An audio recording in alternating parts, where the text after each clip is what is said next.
नमस्कार. न्यूज डंकामध्ये मी महेश विचारे आपल्या सगळ्यांचं मनपूर्वक स्वागत करतो. मित्रांनो, सध्या महाराष्ट्रामध्ये वाघनखांचा विषय हा खूप चर्चेला आलेला आहे. ब्रिटनमधनं ही वाघनखं भारतामध्ये आणली जाणार आहेत 16 नोव्हेंबरला आणि त्यानंतर ती सर्व लोकांना पाहण्यासाठी उपलब्ध होतील. मग कदाचित ती वेगवेगळ्या ठिकाणी ठेवली जातील ठराविक काळासाठी आणि असं म्हटलं जाते की ती 3 वर्षांसाठी असतील. आता ही वाघनखं आणणार म्हटल्यानंतर महाराष्ट्रामध्ये राजकारणाला ऊत आलेला आहे की वाघनखं जी आहे ती खरीच आहेत का, छत्रपती शिवाजी महाराजांनी अफजल खानाला मारलं तीच ही वाघनखं आहेत का, की तेव्हाच्या काळातली फक्त आहेत, किंवा ती कोणत्या स्वरूपामध्ये आपण घेतलेली आहेत, म्हणजे 3 वर्षांसाठी घेतली आहेत किंवा कशाच्या तरी बदल्यामध्ये घेतलेली आहेत. असे अनेक प्रश्न विरोधकांच्या मनामध्ये निर्माण झालेले आहेत. मी आजकाल गेल्या या वर्षभराच्या काळामध्ये फक्त मनामध्ये प्रचंड प्रश्न निर्माण होणं हेच विरोधकांचं लक्षण बनलेलं आहे. बाकी त्यांना कोणी उत्तरं दिली तर त्याविषयीचं स्पष्टीकरण दिलं तर ते खरं मानायचंच नाही. आपले प्रश्न हेच खरे आणि प्रश्नांची उत्तरही नसतातच आपल्या प्रश्नांना, म्हणजे आपले प्रश्न एवढे बिनतोड आहेत की त्याचं उत्तरच मिळणार नाही याची खात्री विरोधकांना आहे. त्या पद्धतीने ते प्रश्न विचारत असतात. म्हणजे प्रश्न विचारायला हरकत नसते, पण त्याला काहीतरी तर्क असला पाहिजे, काहीतरी त्याच्यामध्ये तथ्य असलं पाहिजे, गुणात्मक काहीतरी त्याच्यामध्ये असलं पाहिजे. तर ते काही नाही, आपल्या मनामध्ये काहीतरी येते, आपल्याला काही दिसत नाही आहे त्यातलं, म्हणजे तो प्रश्न आहे. म्हणजे छत्रपती शिवाजी महाराजांची किंवा त्यांनी वापरलेली वाघनखं आहेत असा दावा केला जातोय, मग त्याच्याविषयी सगळं विचारत जायचं की ही खरीच आहेत का, ती की तेव्हा शिवकालीनच आहेत का, की ती कोणत्या स्वरूपामध्ये घेतली जाणार आहेत, कोणत्या प्रकारचा करार केला जाणार आहे, आम्हाला काहीच माहिती नाही. म्हणजे थोडक्यात असं आहे की आता सरकार चालवताना पहिल्यांदा विरोधकांना विचारा, आदित्य ठाकरेंना विचारा, परदेश दौऱ्यावर जायचे तर पहिल्यांदा आदित्य ठाकरेंना विचारा किंवा जाऊ की नको. जर गेल्या आम्ही ठरवला दौरा आणि तुम्ही ट्विट केलं तर आमचा दौरा रद्द झाला तर काय होईल, तेव्हा आधी आदित्य ठाकरेंना विचारा किंवा आम्ही इथे इथे दौऱ्याला चाललोय, अमुक अमुक खर्च होणार आहे, किंवा आता वाघनखांच्या बाबतीत आम्ही वाघनखं आणतो आहोत तर ती कशा पद्धतीची आहे त्याचा करार आम्ही तुम्हाला दाखवू, त्याच्यावर एकदा सही करा तुम्ही, मग आम्ही निर्णय घ्यायला मोकळे. असंच आता करावं लागेल अशी परिस्थिती आलेली.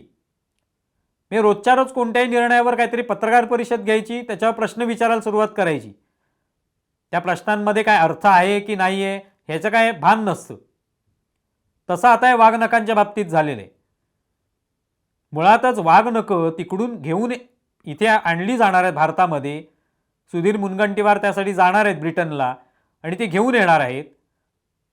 मग त्याच्याविषयी एवढे वेगवेगळ्या प्रकारचे समज गैरसमज निर्माण करण्याची गरज काय.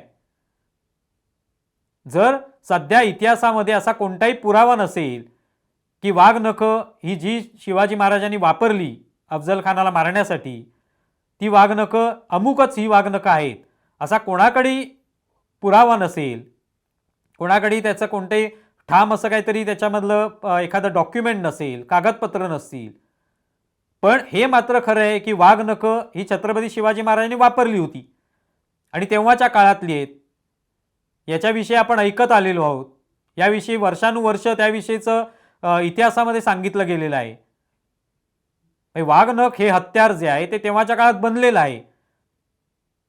आता या संदर्भामध्ये मग प्रत्येकाने इतिहास तज्ञांचे दाखले द्यायला सुरुवात केले. मग तिथे जितेंद्र आव्हाडांनी लगेच गजानन मेंदळेंचा एक पुस्तकातला दाखला दिला.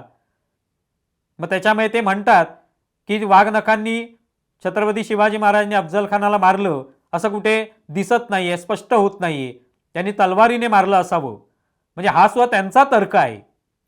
कारण शेवटी इतिहासकार जे असतात त्यांना जे काही पुरावे उपलब्ध होतील त्याच्या आधारावर इतिहास सांगत असतात, पण पुराव्याच्या आधारावर.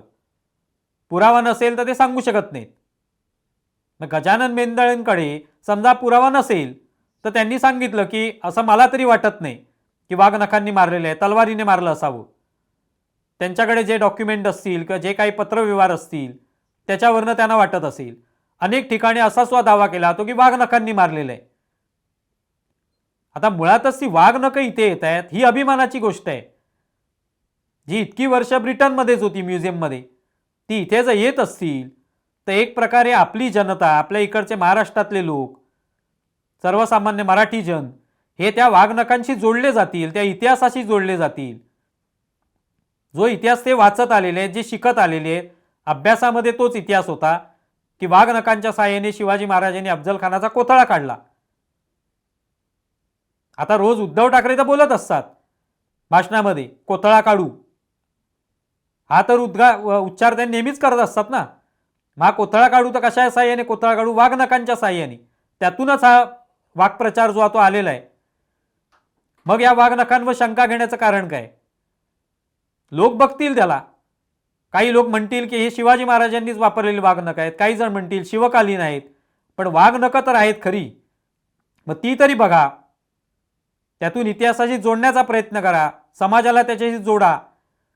हे कशा प्रकारे महाराष्ट्रावर जो चालून आला होता शत्रू अफजल खानाच्या रूपामध्ये, त्याला शिवाजी महाराजांनी कसं संपवलं, कसा युक्तीचा वापर केला. आणि तेवढं झालं तरी पुरेसं आहे. ते वाघनख खरं आहे की खोटं आहे, की आणखी त्यातले काय टेक्निकल सगळ्या गोष्टी शोधत बसायच्या बारीक सारीक, याची काही गरज नाहीये. त्यातून काही साध्य होणार नाहीये. वाघनख याविषयी लोकांच्या मनामध्ये कुतूहल आहे, ते त्यांना बघायचंय जवळून. त्यातून ते अफजल खानाचा वध कसा झाला असेल याविषयीचा जो इतिहास आहे तो पुन्हा एकदा त्याचं स्मरण करणार आहेत लोक, ते आठवणार आहेत. तेवढंच पुरेसं आहे. पण विरोधकांना ते कळतच नाहीये. आम्हाला फक्त प्रश्न विचारायचे, कुठल्या ना कुठल्या प्रश्नामध्ये सरकारने अडकलं पाहिजे, आणि अडकलं की हे सरकार पडणार. ही काहीतरी खुळचट कल्पना त्यांच्या मनामध्ये. जर तुम्ही ते वाघनख इथे आणणार आहेत तर त्याचं आम्ही ते खरंही असू शकेल असं आदित्य ठाकरे म्हणतात, शिवाजी महाराजांनी वापरलेले असू शकेल, पण ते दाखवून द्या, ते सिद्ध करा. हे प्रत्येक गोष्ट आदित्य ठाकरेंच्या इच्छेखातर सिद्ध करा आणि मगच पुढे जा. पण आतापर्यंत आपण पाहतोय विरोधक अशा पद्धतीचेच आरोप जे आहे ते करत आलेले आहेत. बरं, हे सगळं कशासाठी होतं याचंही कारण आहे. मी केवळ वाघनखांबद्दल ही काय राजकारण केलं ते असं नव्हे. महाविकास आघाडीच्या काळापासून छत्रपती शिवाजी महाराजांचा इतिहास सांगायचा प्रयत्न झाला रे झाला की लगेच त्याला काहीतरी अटकाव करायचा, त्याच्या विरोधातले काहीतरी दावे करायचे. ते कशासाठी? कारण शेवटी शिवाजी महाराजांचा इतिहास सांगितला किंवा त्यातले काही प्रसंग सांगितले की आपोआपच तेव्हाच्या काळातले मुघल असतील, मुस्लिम सरदार असतील, मुस्लिम आक्रमक असतील, यांचा संबंध येतो. आणि त्यांनी हल्ले केलेलेच आहेत, महाराष्ट्रावर आक्रमण केले, महाराष्ट्रातली मंदिरं फोडलेली आहेत. हा इतिहास आहे ना की खोटा आहे तो इतिहास? मग त्यांना रोखण्यासाठी शिवाजी महाराजांनी वेगवेगळ्या युक्त्या वापरल्या आणि त्यातून त्यांना परास्त केलं, पळवून लावलं, त्यातून स्वराज्य निर्मिती केली. अटकेपार झेंडे शिवाजी महाराजांच्या या प्रयत्नामुळे लागले. पण ते सांगायचं नाही, कारण का तर त्याच्यात मग मुस्लिम हा शब्द येतो आणि मुस्लिमांना कुठेतरी दुःख होईल असं या विरोधकांचं मत असतं. प्रत्यक्षात दुःख होत नसतं, पण यांना हे सतत वाटत असतं, कारण यांना मुस्लिम लांगुलचालन करायचंय. मग शिवाजी महाराजांच्या संबंधात काही उद्या तलवार आणायची म्हटली तर नका आणू, ती खरी आहे का, ती खोटी आहे का, ती शिवकालीन आहे का, की ती आणखी कोणाच्या काळातली आहे, त्याला खरोखरच शिवाजी महाराजांनी स्पर्श तरी केला होता का, वगैरे असे अनेक प्रश्न डोक्यामध्ये यांच्या येतात. कारण का? मूळ कारण आहे की मुस्लिम लांगुलचालन. कारण महाराजांचा इतिहास सांगायचा म्हटला की मुस्लिमांचा तिथे उल्लेख येणार, मग आपली मतांचं काय होणार? कारण आपण जर त्याला पाठिंबा दिला तर आपोआपच मुस्लिम आपल्यावर रागावतील, आपली मतं जातील. एक काहीतरी वेडगळ कल्पना यांच्या डोक्यामध्ये आहे आणि त्यातून याला विरोध होतोय. महाविकास आघाडीच्या काळामध्ये तेच झालं. अफजल खानाच्या कबरीभोवतीचं जे अनधिकृत बांधकाम आहे ते सगळं तोडण्यात आलं. महाविकास आघाडीकडून प्रतिक्रिया आली नाही त्याविषयी की योग्य केलं म्हणून. उलट ते रुसून बसले.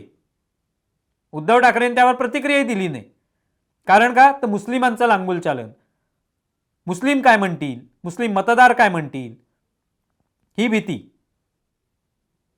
त्यातूनच हे आलेलं आहे. त्यातूनच हे आता राजकारण होते की वाघनख तिथून आणणार आहेत, त्याविषयी त्यांना इतिहासात जाण्याची खरं तर गरज नाहीये. पण ते जर कुठेतरी या सरकारला कुठेतरी लोकांचं पाठबळ मिळालं, त्या निमित्ताने लोकांनी कौतुक केलं किंवा वाघनख तुम्ही आणून दाखवलीत, आम्हाला बघता आली, आणि यातून लोकांचा एक प्रकारे सरकारप्रती एक चांगली भावना तयार झाली तर आपलं काय होईल, आपली मतं जातील. म्हणून मग हा विरोध सातत्याने सुरू झालेला आहे. तुम्हाला विषय कसा वाटला आहे जरूर कळवा. आमचा व्हिडिओ जास्तीत जास्त लाईक करा, शेअर करा आणि आमचं यूट्यूब चॅनल सबस्क्राईब करा. धन्यवाद. न्यूज डंकाने 1,00,000 सबस्क्रायबरचा टप्पा पार केला. आपल्या सगळ्यांच्या प्रेमाने आणि आशीर्वादामुळे आम्ही इथपर्यंत मजल मारू शकलो. ज्या प्रेक्षकांच्या प्रेमाने आम्ही इथपर्यंत आलो त्यांच्यासाठी लवकरच आम्ही एका विशेष कार्यक्रमाचं आयोजन करतो आहे आणि या कार्यक्रमामध्ये सहभाग फक्त नोंदणीनंतरच शक्य आहे. त्यामुळे ज्या प्रेक्षकांना या कार्यक्रमामध्ये सहभागी होण्याची इच्छा आहे त्यांनी कृपया स्क्रीनवर दाखवलेल्या मोबाईल नंबरवर व्हॉट्सअप मेसेज करावा. त्या व्हॉट्सअप मेसेजमध्ये आपलं नाव द्यावं आणि आपला थोडक्यात पत्ता द्यावा. त्यामुळे वाट पहा, आपल्यासाठी काहीतरी छानसं आम्ही घेऊन येतो आहे.